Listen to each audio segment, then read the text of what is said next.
Hello everyone, this is Adnan again with Canis training videos. Now this is part 6 of Exchange Server 2010 training. In this video we're gonna go through Hub Transport Server role. Hub Transport Server role is responsible for transportation of emails. So far we have seen mailbox role, we have seen cache role. Now we're gonna see Hub Transport Server role. Overall in Exchange there are two transport roles, mail flow transport role. One is hub, the other one is edge transport server. Hub is mainly works internally within the organization, whereas edge is used in DMZ for external emails. But in small companies where you do not have edge, hub can also be used for external emails, but then you'll have to create your own transport rules inside.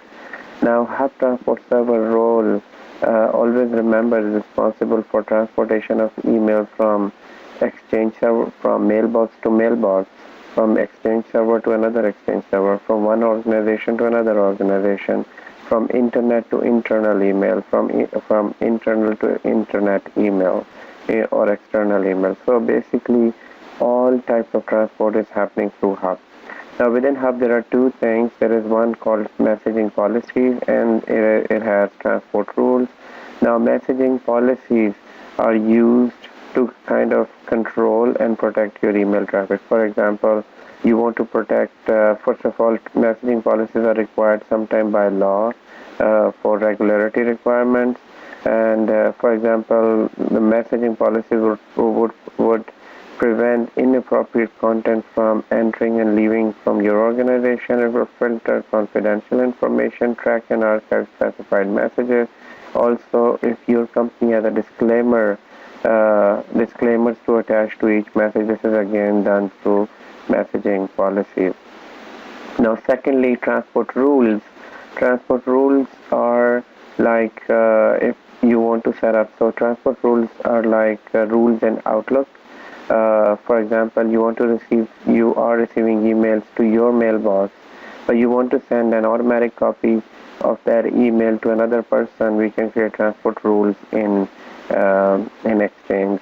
So whenever you create a transport rule, and I'm going to show you how to create a transport rule, and then we're going to see an example.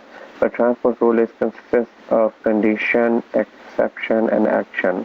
For example, transport rule condition applies to messages to which action is applied. For example, in condition we can say if the email message is to, or if the email message is from, or if there is a certain word in subject, if there is size of email. So this is the condition. If size of the email is more than 10 MB, what should it do? Delete that email, or maybe reject that email. The action will be reject. So based on condition we can take action. And sometimes we can say, okay, if the email is from having a subject confidential, then maybe protect that email. Exceptions are also used if we want to exclude some of the messages that fulfills the condition. So based on condition, now I can see 100 messages, but from 100 messages I want to exclude some messages that are less than 5 KB inside. I can create an exception. So whenever we create a transport rule, we have three things to configure: condition, exception, and action. I'm going to show you that how it works. So for example, if you need to create a transport rule from PowerShell, it will be just this command, new transport rule. And it will be something like new transport rule.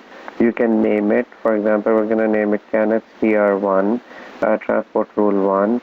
And here you're saying sent to. So here, whenever an email sent to M. Ali, add to recipient M. Adams. So Mike Adams, we have another account. So we're saying whenever an email sent to this guy, copy of that email should also be sent to this person.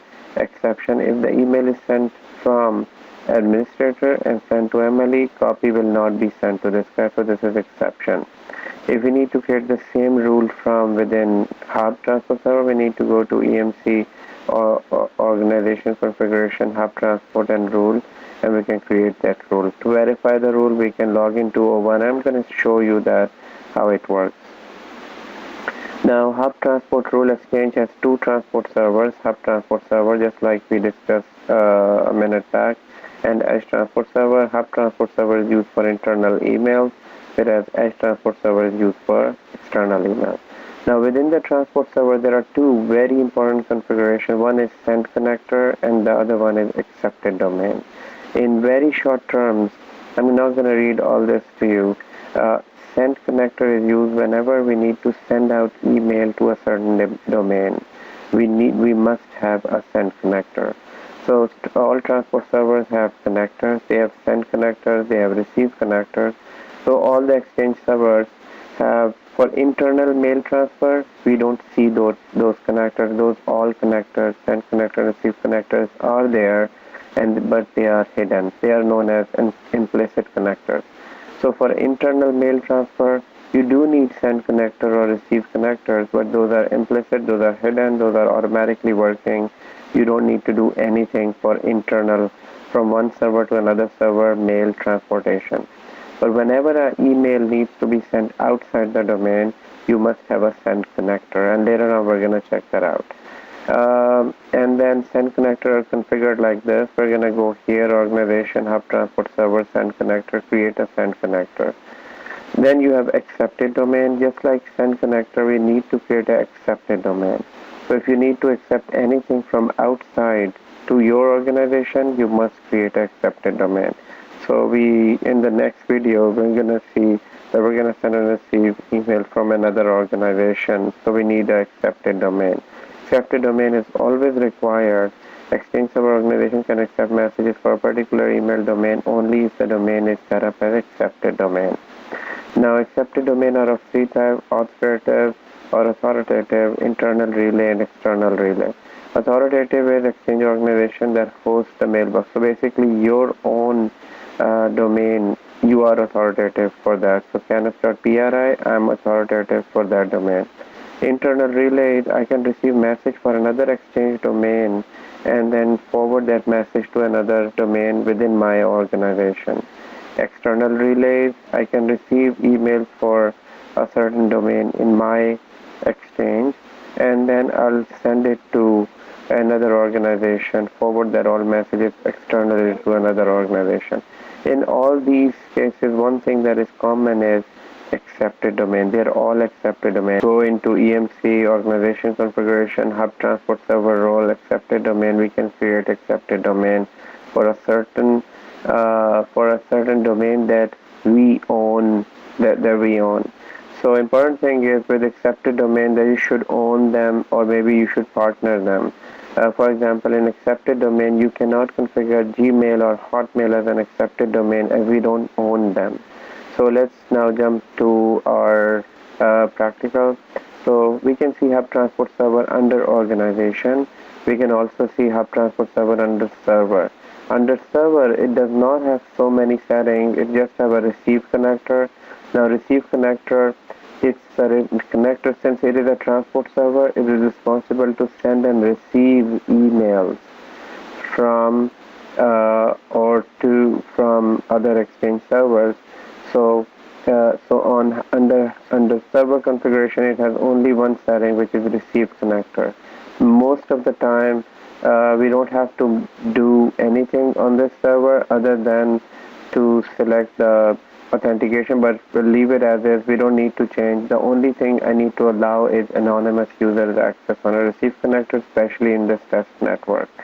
So that's if this is done on both of the servers, then it is okay. So once this is done, I'm going to make sure that it is done on the second server as well.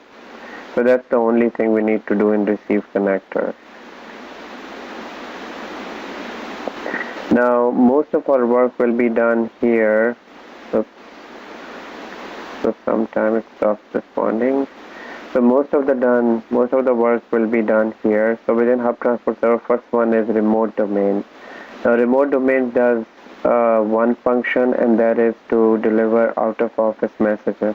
For example, sometimes when users are out of office, when they are on vacation, they want to set up a message in their mailbox. As soon as they receive an email from anyone, they want their mailbox to automatically reply them with out of office messages. Now, this is the place where it is configured in your Exchange organization. If you say allow none, so it means you're not allowing any out of office messages from your organization.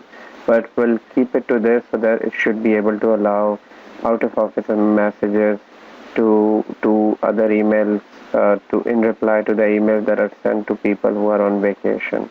There are two other options. This is just to allow out of office messages for 2003 or legacy clients. So we're gonna just keep stick with this. So no changes here. This is how would it be? What would be the messaging format on this? And that's it. We don't need to make any changes to this. Now, secondly, we need to go into accepted domain. Accepted domain, in this list, you will have all those domains that you are somehow owner of that domain. So we are owner of canas.pri. That's why automatically it is there. So all emails sent to your organization, if this accepted domain is there, you will be able to receive those emails and send it to the required recipient. So we're not making any changes here. Later on, we're gonna create we're gonna connect to another Exchange organization within this Exchange just to simulate email flow between two organizations. At that time, we're gonna create an accepted domain here.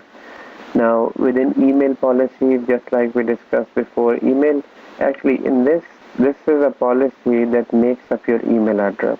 So if I go next here, for now it is not enabled. At the moment, your email policy is just saying that all email addresses will be with the name canas.pri, and they'll be having just alias in there. It should be starting with alias. So basically this email policy makes up the email address.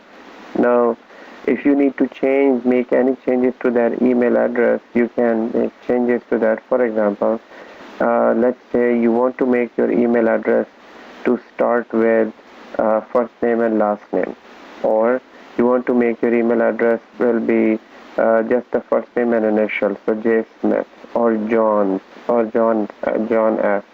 Or so basically this is how you make. For now, default is that for now whatever your alias is combined with the domain name will be your email address. So this is actually this policy. If I cancel this, I'm not making any changes. This is applied to all mailboxes. So if you go to any mailbox here and then go to email address, basically this is how the email address is made. And here it is saying automatically update email address based on email address policy. So it has a default policy, and default policy is right here within Hub Transport Server. We're not making any changes to this. Now, let's say for all email addresses, you want to attach another email address to them. So what you can do is you can go create another email address. For example, this company has acquired another company and want to provide an email address for that company as well. For example, Canas owns let's see xyz.pri. Now, as soon you need to write this here, and secondly, what we can do is we can say next. Here, what do you want to do with this? So it will apply to all recipient or only some recipient. Maybe you want to apply it maybe Toronto, Ontario recipient, or maybe just Calgary recipient, or maybe two of them. So here we're saying apply to all recipients. Now what do you want to do? Here I'm saying that whenever an email address is created for someone, also create an email for xyz.pri. Here I'm gonna add this and then next, and it will be applied immediately here and done. Now here it's saying SMTP, this is invalid because the reference domain there isn't configured as a, so we need to configure an accepted domain for this as well. So before doing this, let me go to accepted domain. I'll create an accepted domain for this. I'm saying that I'm an authoritative domain for this. So I'm going to create an accepted domain. Done. Now I'm going to go back to email policy, and here I'm saying that create an email policy with this.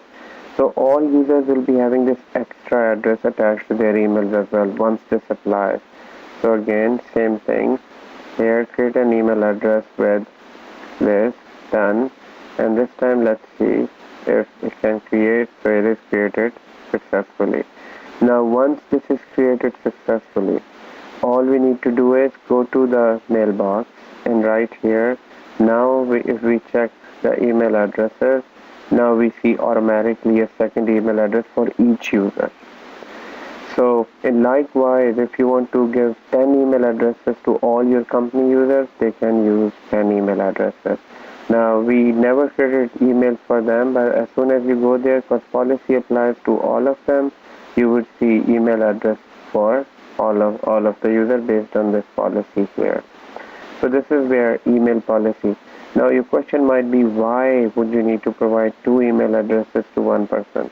Guys, sometimes when one company buys another company and they want to use the email address of the other company for, let's say, maybe 1 year, because their all marketing is attached to their other company name, but they also want to bring in their new company email address as well. So most of the time, for the first 6 months to 1 year or 2 years, company's employee will be using both email addresses.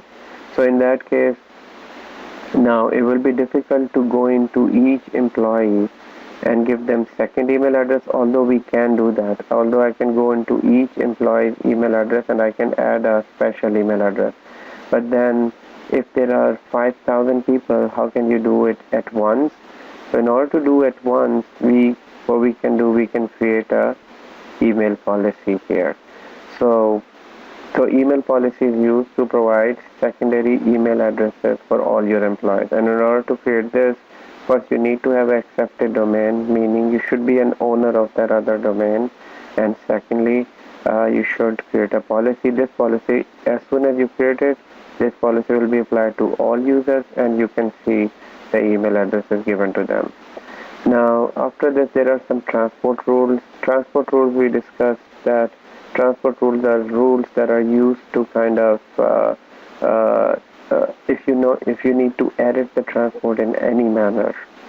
So meaning, why would you need to transport? So for example, here, these people are sending and receiving email from each other. If they are sending and receiving an email from each other, it's working fine.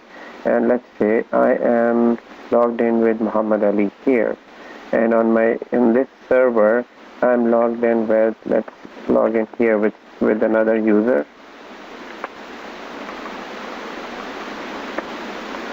So here I'm gonna log in with administrator, or let's say another person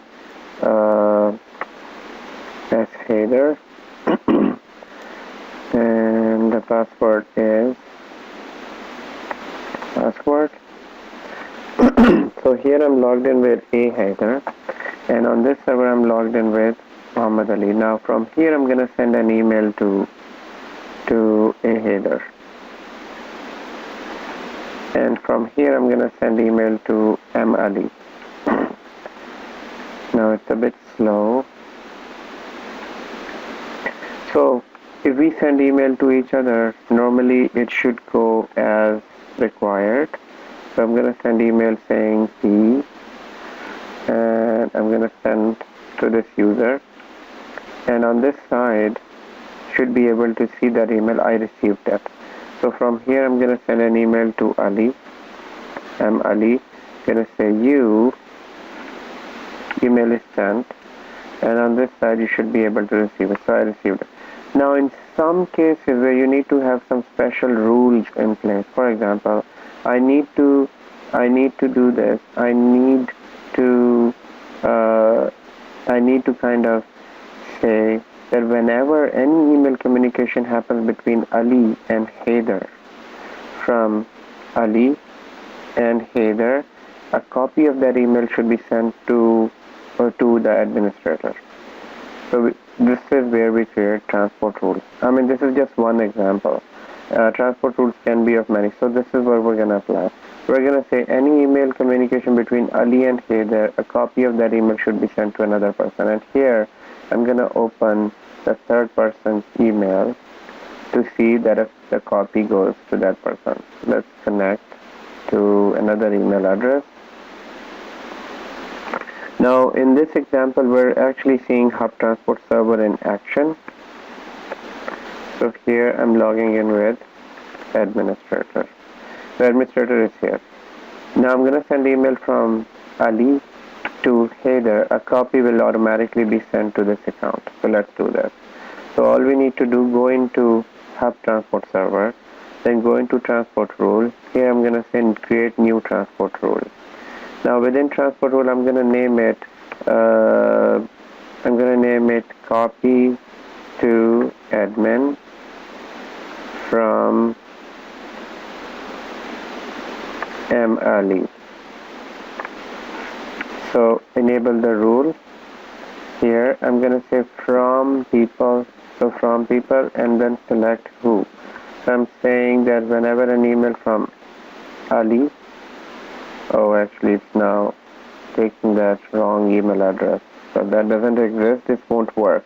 I'm going to select again, so it's actually checking this as a default. Let me fix that first. So cancel. I need to delete this because then it will affect our mail flow, because this doesn't even exist. So delete. Oh, I cannot delete this unless I delete the policy here. I mean, I could have changed the priority to lowest on that other, it would work, but here I'm gonna just delete this. So that was just for testing. So going back to our transport rule, here I'm gonna create a new transport rule saying that this is let's say spying on Ali. I mean, this won't be in your exchange. It could be some good reason as well. So spying on Ali, I'm just gonna say that from people.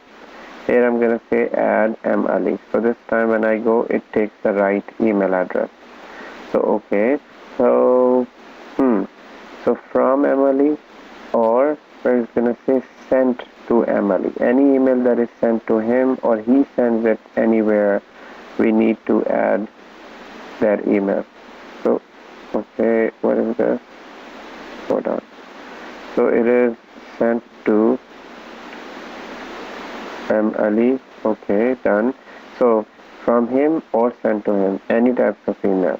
Now here action, what do you want to do? We want to copy that email. So if you go down, copy messages to this address. So here I'm going to say send a copy to administrator. So we created it. Now if there are any exceptions to this, so exception can be anything.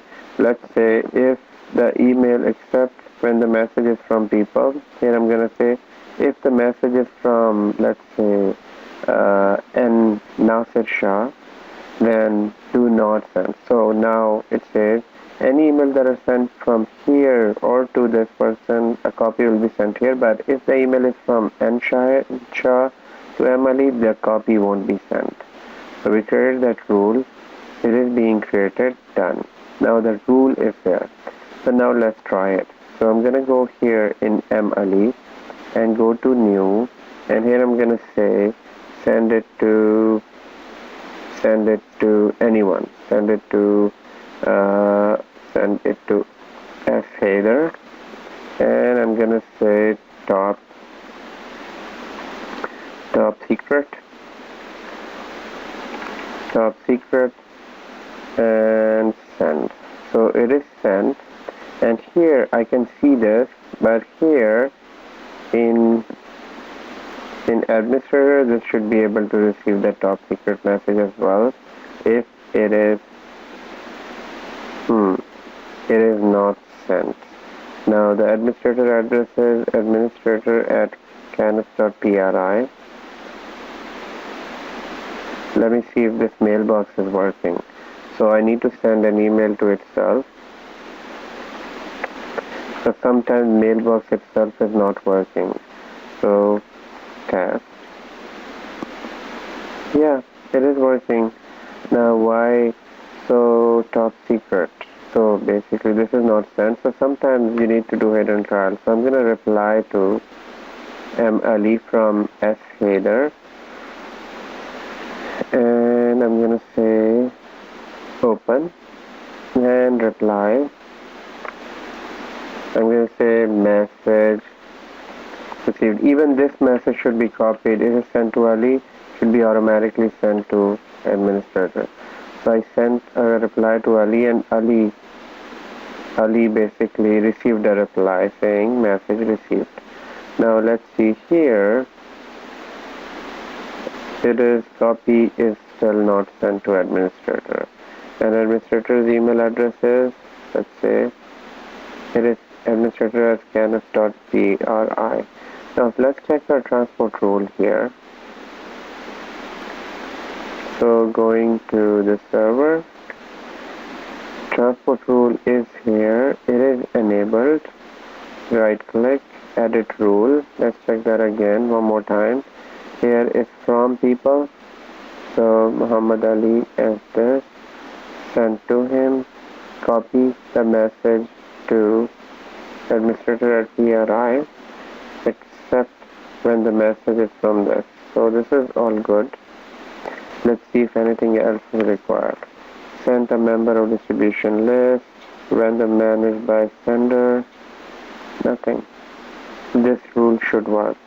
Maybe should give it some time. Has been modified. Okay, it's just saying no settings have been modified. So this should be okay. This should be okay. Now, again, let's see. Maybe this rule might apply a bit later. So we're going to come back to this.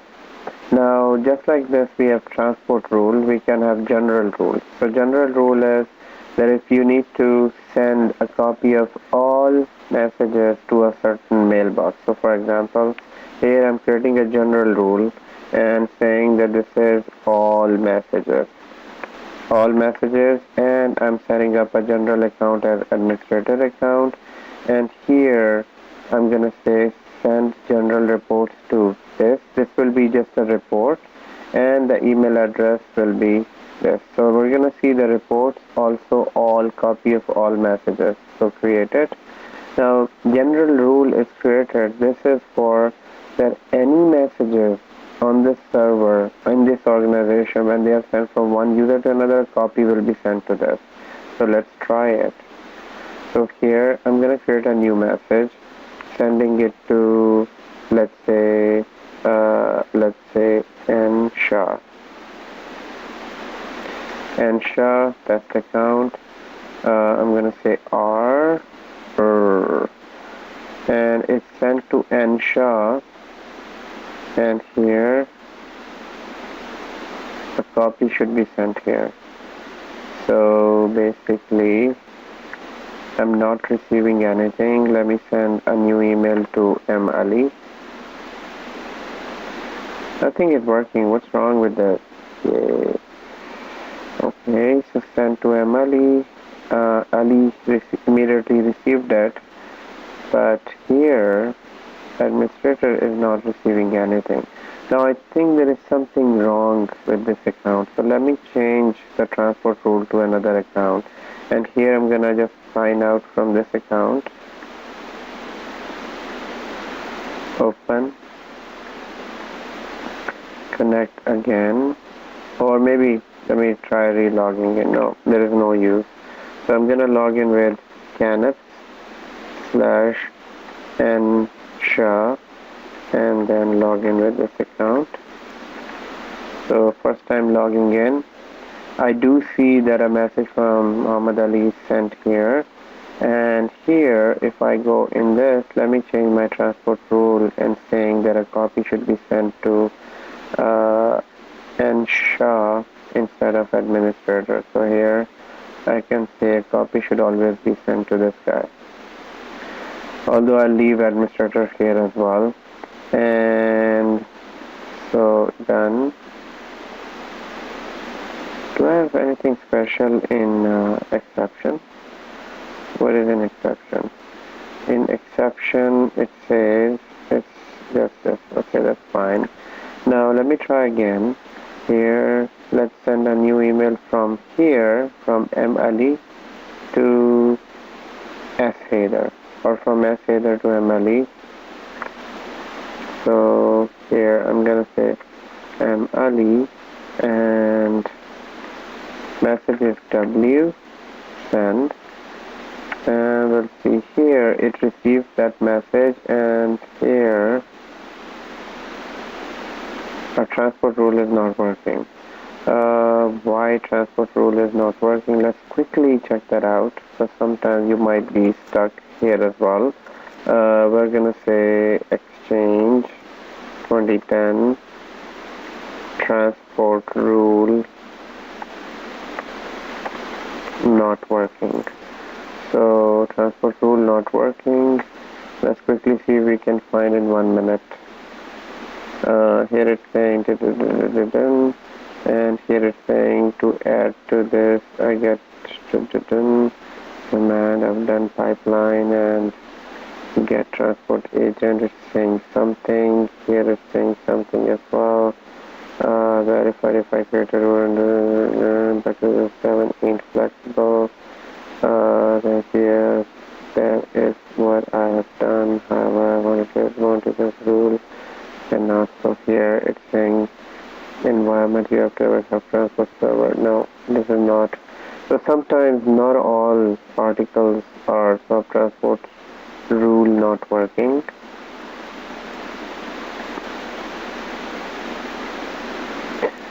Let's check it out here. It's saying according to the command there is no specific conditions, and here it says copy paste GUI. So description, just login answer. No, it's not here.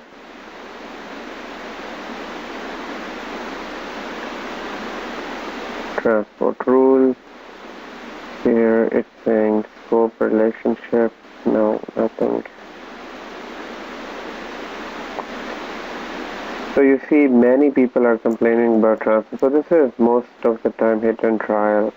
So I figured this out. There is a delay in Hub Transport Server updating the rule. It's only updates every 4 hours unless you start and stop Hub Transport Server. Each of them maintain a recipient cache, and that is okay. So that is what I was suspecting too. It's just a delay. So otherwise it should work. So here stop and start. So what we'll do is we'll go back, and it's not here. It's not updating the transport rule. We'll go back here and we'll go to services, and within services we can go and first of all we'll see that where is our transport service, which is this one, exchange transport. So we're gonna restart.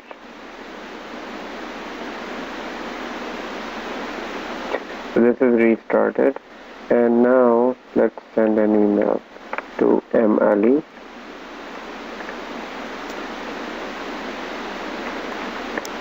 MLE, we're gonna say Z, go to here, check, it has received Z, and here it is still not sent.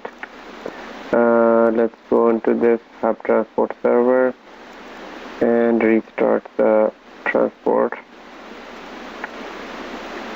service, or maybe we might need to restart it once. Now you're not creating transport rules every day, so it's not an issue to restart the server, especially in test environment. And here, if I go here within Hub Transport Server, these are all my Hub Transport servers. Now